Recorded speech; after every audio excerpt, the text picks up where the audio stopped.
4월 10일 목요일 서밋타임입니다. 오늘은 요한복음 4장을 함께 나누겠습니다.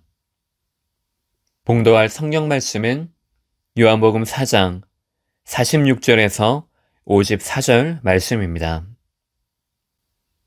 요한복음 4장 46절에서 54절 신약 149쪽에 있습니다.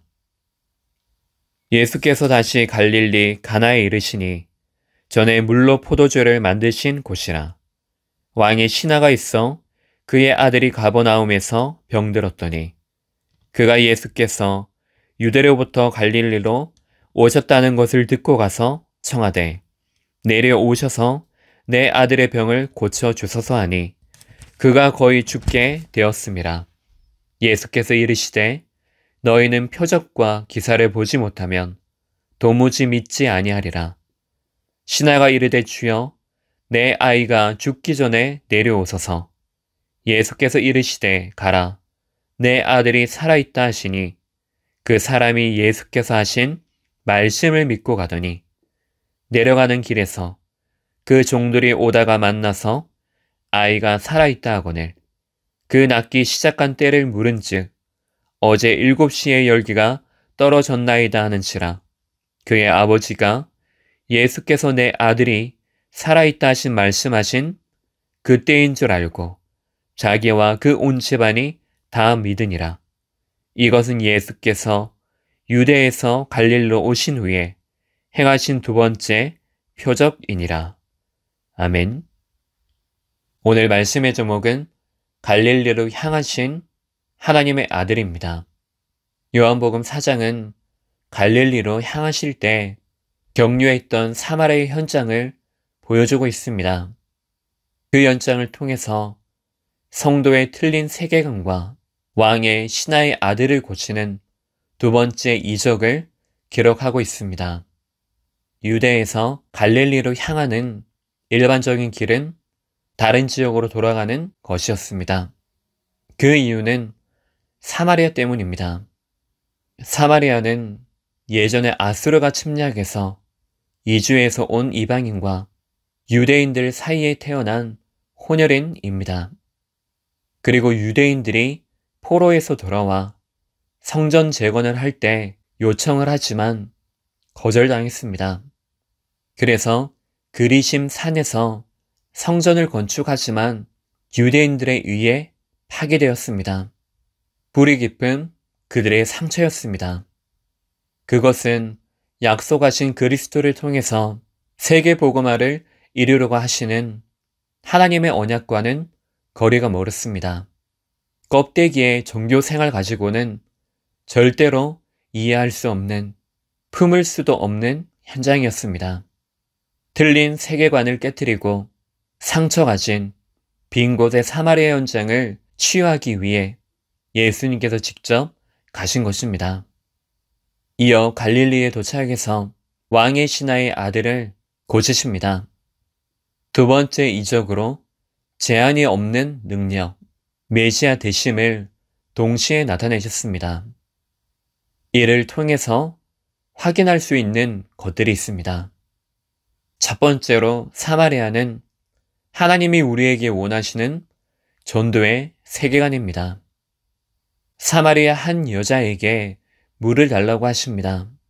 사마리아 인간은 상종하지 않는 다른 유대인들과 달리 말을 건넨 예수님께 시선을 두게 됩니다. 사마리아 전체, 여자가 가지고 있었던 상처, 14절 갈급한 심령에게 영생하도록 솟아나는 샘물을 주셨습니다. 그는 25절 메시아를 기다렸던 자였습니다. 예수님을 만남으로 29절 그리스도를 전파하는 증인으로 서게 됐습니다.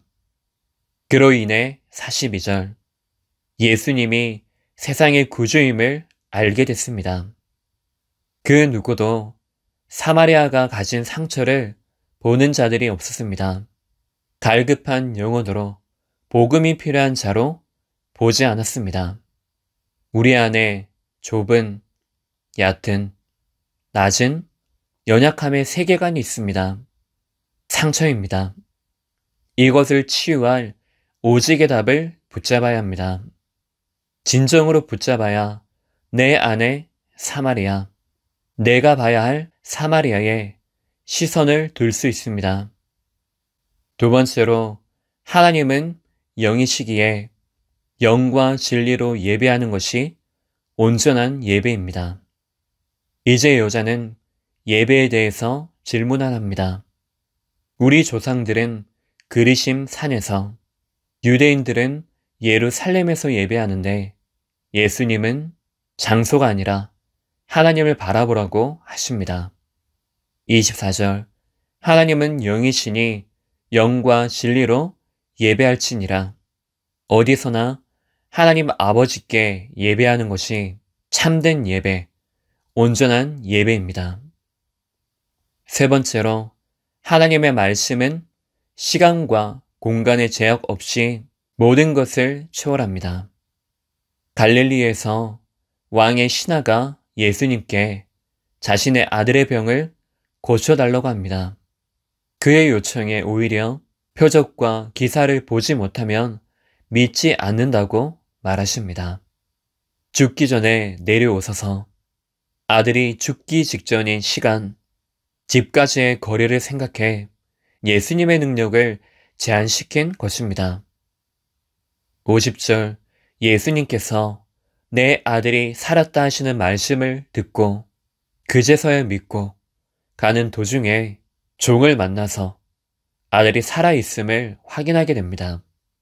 낫기 시작한 때를 물으니 예수님께서 말씀하신 그 시간과 일치됨을 알고 자신도 온 집안이 믿게 됐습니다. 말씀에는 생명이 있습니다. 그 말씀을 믿어 붙들 때 생명의 역사는 일어납니다. 우리와 함께 하십니다. 그래서 언제나 복음을 붙잡는다면 믿음을 주시고 시간과 공간을 초월하는 주님께서 나와 우리와 모든 것에 작정하신 뜻을 이루십니다. 결론적으로 오늘 하나님만 바라보는 신앙이 회복되어지므로 나의 사마리아에 복음의 씨앗을 남기는 시간 되기를 예수 그리스도 이름으로 축복합니다. 기도하겠습니다. 하나님 아버지, 보지 못하고 내버려진 사마리아 현장을 보게 하시고 복음의 씨앗을 남기는 발걸음으로 인도하옵소서. 그리스도의 신 예수님 이름으로 기도합니다. 아멘.